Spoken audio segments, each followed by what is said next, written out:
Hello everyone, welcome back. This video is all about the antigens. Let us discuss about the origin and properties of an antigen.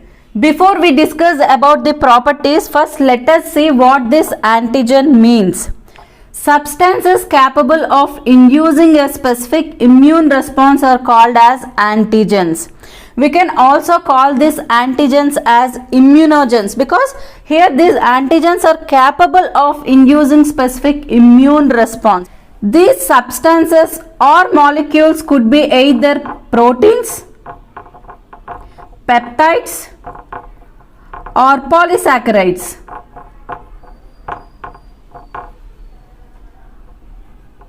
Whatever the antigen could be. If they are not related to our body, then they are considered as foreign particles, right? For example, I am an Indian, right? I belong to the country of India. If any other person who belong to the other country come to our place, will be treated as a foreigner, right? Similarly, any substance or molecule, whether it could be a protein, peptide or a polysaccharide, enters into our body, and if they are not related to our body, will be treated as foreign particle. And these substances should be capable of inducing specific immune response. Then we call them as antigens. What is meant by immune response? See here, when a foreign particle is introduced into an individual, either by natural infection or by vaccination, our body will recognize that foreign particle as an antigen and it will start producing antibodies. And those antibodies will be specific towards the antigen. Antigen, which is responsible for causing the disease, will be eliminated out from the body with the production of antibodies. If we consider antigen as thief, antibodies will act as cop. And what is the role of antibodies here? They are going to find the thief, kill him and eliminate him out from the body. That is nothing but the immune response. For example, if we take two individuals, okay, one person is very healthy, he is having good immune response, whereas the other person is immunocompromised. If we introduce an antigen which is responsible for causing disease into both of these individuals, this person who is healthy is capable of fighting against the germ, because when this antigen is introduced into his body, he is capable of recognizing the antigen and he is capable of producing the antibodies which are specific towards the antigen. And that antigen will be eliminated out from the body due to the proper immune response. Whereas in the other person, as his immune levels were lowered, he is not capable of fighting against the germ. In this healthy individual, he is capable enough to get rid of infection by eliminating the pathogen. Whereas in the other case, this person who is very weak is not capable of fighting against the germ. Moreover, this pathogen which is responsible for causing the disease is going to kill this person because of the lowered immune levels. Hope you are clear with the difference, right? So people who are healthy are capable of showing immune response with the entry of antigen. And here, the antigens which are capable of inducing specific immune response are considered to be complete antigens, whereas the antigens which are not capable of inducing specific immune response are considered to be incomplete antigens. Coming to the origin, it could be either foreign or self, that is exogenous and endogenous. Foreign in the sense that is not related to our body, it is coming from the external source, that is from the outside. Whereas self, which means it is generated within the body, that's why we call it as endogenous, generated within the body. Okay, so that is the difference between the foreign and the self. Coming to the other one, that is immunogenicity, that means ability to induce a B cell or T cell immune response, that is nothing but humoral immunity or cell mediated immunity. What is meant by humoral immunity?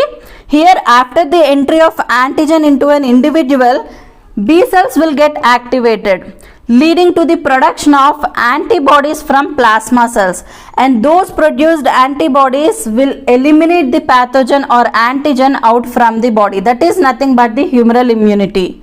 Whereas cell-mediated immunity is based on the action of cytotoxic T cells, which activates other immune cells of the body, and they are going to eliminate the antigen out from the body, which interferes with the host cells.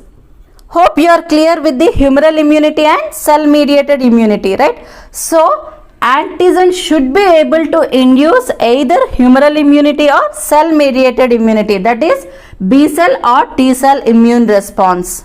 Coming to the other one, that is antigenicity, ability to combine specifically with the final product of the immune response, that is antibodies or cell surface receptors.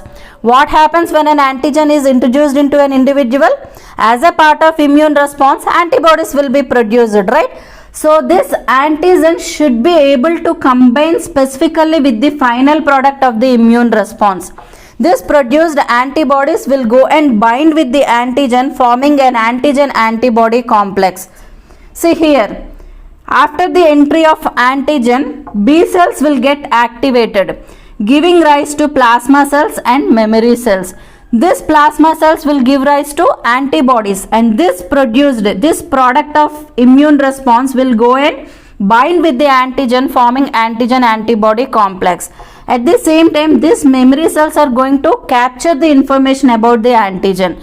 If that antigen re-enters into body for the second time, these memory cells will act immediately, producing the antibodies which will neutralize the effect of antigen. Whereas in the other condition, that is in the cell mediated immunity, with the entry of antigen, these T cells will get activated, giving rise to plasma cells and memory cells, and these plasma cells will give rise to antibodies, and those antibodies will go and bind with the antigen, because here these antibodies are highly specific towards the antigen, and when they combine with each other, they form antigen-antibody complex, and here those antigens will be eliminated out from the body with the help of T cells. So we call it as cell mediated immunity. So here this antigen should have an ability to combine with the final product of immune response. What is the final product of immune response here? Antibodies, right? So this antigen should go and bind with the antibody. Next one is epitope. Epitope is nothing but the part of an antigen molecule to which an antibody attaches itself. We already discussed it right now. See here, as a part of immune response, antibodies will be produced, right? And those antibodies will go and bind with the antigen, forming an antigen-antibody complex, right? So this antigen will have a structure called epitope. Exactly at that region, antibody will go and bind. See, this epitope is a part of antigen where antibody will come and bind over there. We can also call this epitope as antigenic determinants, and these antigens should be capable of inducing specific immune response, right? So after the immune response, after the production of antibodies, these antibodies should go and bind with the antigen exactly at the region of epitope. So we call them as antigenic determinants. We have to be very careful during vaccine preparations in order to maintain the structure of epitope, because this is the region where the antibody will come and bind, right? If the structure of epitope is disturbed, then even though the antibodies are produced, they can't combine with the antigen. Coming to the other one, that is hapten. Haptens are small organic molecules that are antigenic but not immunogenic. Observe the difference. These haptens are antigenic but not immunogenic. That means they are not capable of inducing specific immune response. We can consider these haptens as incomplete antigens. But this hapten can be made immunogenic by chemical coupling with a carrier protein, forming hapten carrier conjugate, which is both antigenic and immunogenic. Coming to the other one, that is adjuvant. Substances when induced with a less immunogenic antigen increases the antigenic potency. During the vaccine preparations, we use adjuvant in order to increase the antigenic potency. If an antigen is less immunogenic, then we can increase the antigenic potency by combining it with the adjuvant. Alum is the best example for adjuvant. Coming to the properties of an antigen: foreignness, molecular size, chemical complexity, susceptibility to antigen processing and presentation. These are some of the important properties of an antigen which we are going to discuss right now in detail. Coming to the first important property, that is foreignness. In order to elicit immune response, a molecule must be recognized as non-self by the biological system. Here, first our body should recognize the foreign particle as antigen. If it is self, then there is no need of producing the antibodies and there is no need of eliminating it out from the body, right? If it is coming from the external source and if it is not related to our body, then it will be considered as non-self. Then there is a need to respond towards it by producing the antibodies in order to eliminate that non-self foreign particle out from the body. See here, when an antigen is introduced into an organism, the degree of its immunogenicity depends on the degree of its foreignness. If it is a foreign agent, then the degree of immunogenicity will be more. If it is a self antigen, then the immunogenicity will not be there. Immunogenicity means ability to induce either humoral or cell mediated immunity. Here the antigen should be capable of inducing specific immune response. If it is self, there is no need of immune response. There is no need of producing antibodies against it, right? Generally, the greater the phylogenetic distance between the two species, the greater the structural antigenic disparity between them. Look at the example here. BSA, which stands for bovine serum albumin. It's a protein, right?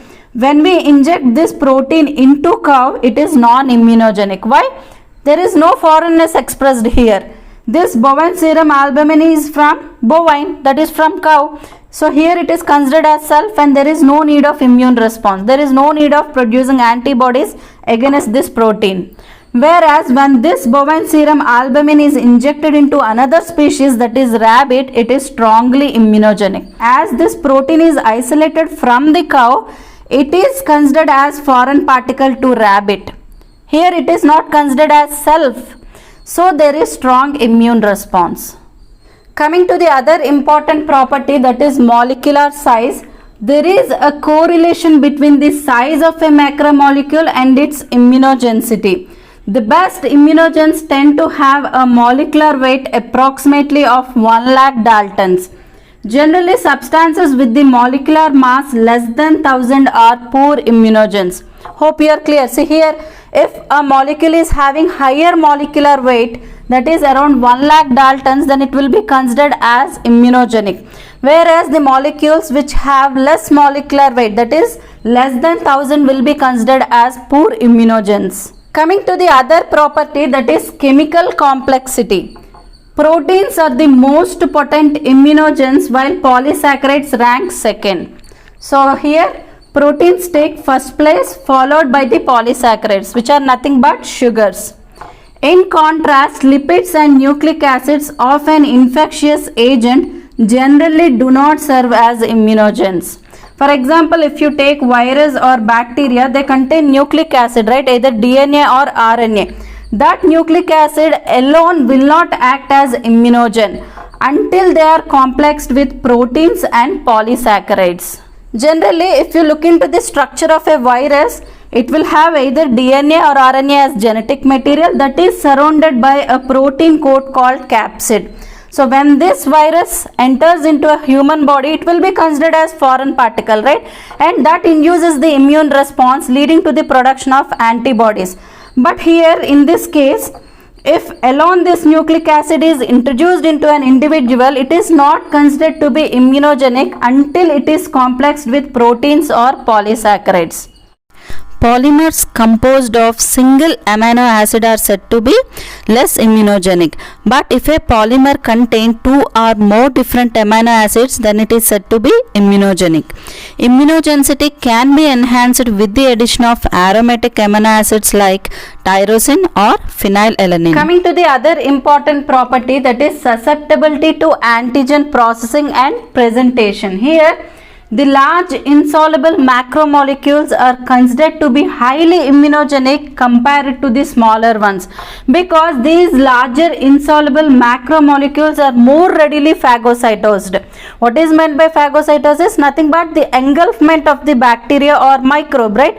With the help of the enzymes which are present in the lysosomes, those engulfed microbes will be degraded and they are removed out as waste material by the process of exocytosis, right? See here, macromolecules that can't be degraded and presented with MHC. MHC stands for major histocompatibility complex, are considered to be poor immunogens. Macromolecules which can be readily phagocytosed and degraded can be considered as best immunogens, whereas the macromolecules which cannot be degraded will be considered as poor immunogens.